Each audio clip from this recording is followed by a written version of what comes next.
discussions are good. Discussions are great. What I'm more interested in seeing is what are we going to do after this panel? What are we going to do after this meeting? We can get together and discuss all the world's problems away in one night. I went to the meeting in Birmingham that Mayor Langford called for, and the auditorium was full, at least on the floor. I haven't heard anything from that yet. It's been a couple of months. We just have to stop talking about it and be about it. One thing with the kids is, I believe if they do see us doing things, then they'll be more apt to reach out. If 100 men get together and say we're going to meet at the Boys and Girls Club on Friday, on this Friday there might be 100. Next Friday there might be 150, and the next Friday it might double. We just have to actually do something. Yeah, I agree. I agree with Brother Malone on that, and that was one of the purposes for starting this process, the Fatherhood Project. And last week we started with the health issue, and we were dealing with the black man and his health. And from that, just that little meeting that we had, something similar to this, is now they're developing and discussing the finalities of a health conference for West Alabama dealing with black men, and then they're going to bring in the prostate screeners and glaucoma screeners and diabetes screen and all of that, just from a little bitty meeting, so it's perceived. I think one of the things that we have to do is just like when somebody catches on fire, you have to stop, drop, and roll. I think we have to stop, drop, and organize. You know, regardless if it's 25,000 or if it's 2. We teach and we organize with the same intensity so that we can pay attention to each and every detail, because each person at this table and in the audience has a very unique gift that they can offer. And if we don't make a call, then that gift goes untapped, and we cheat them from the opportunity of offering whatever they can give to the process. And everybody has a part in the process of making it happen. Everybody can do something. You know, I remember a couple of years ago, there was a young lady, and we were organizing around the violence. And a white girl came in and said, well, what can I do? I'm white, I'm a female, but what can I do to help the violence in the black community? I said, you just did. You acknowledged it, and you've expressed your willingness to help.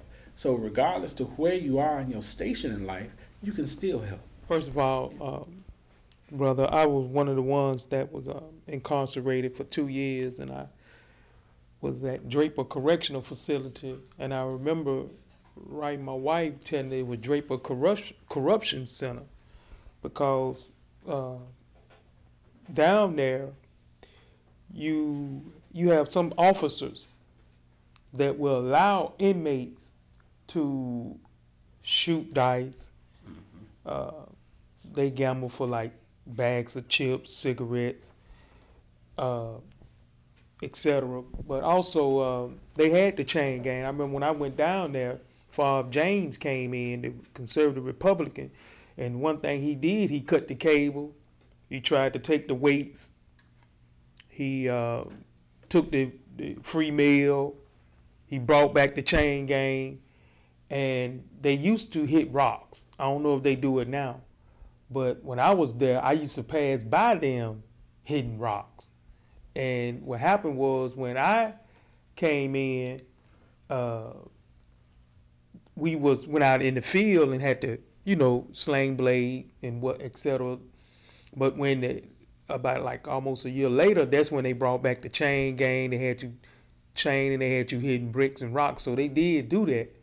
But one thing about me was, when I was incarcerated, I had heard the Honorable Louis Farrakhan, and he gave me the motivation to go and search out history and try to find myself. And so in that process, I read, civil rights and history, and I read about Mega Evans, the brother that was assassinated in his garage. Only thing, the brother field secretary for the NAACP, and the only thing he was doing was going around in rural Mississippi registering black people to vote. And so that made me want to, now they want to kill him for that.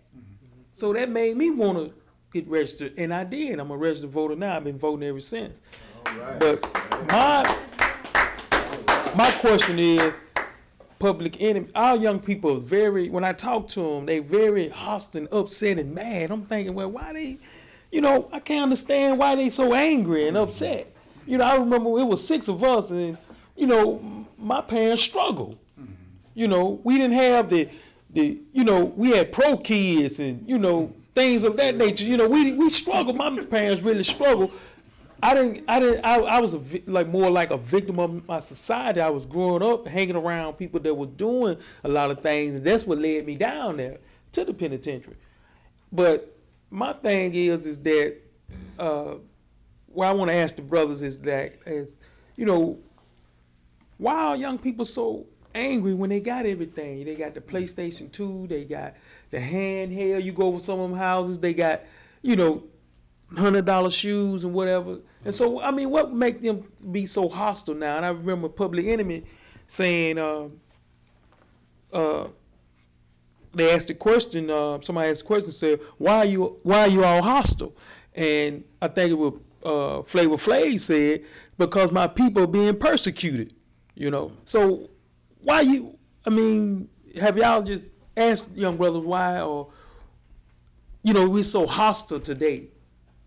Could anybody just touch on that?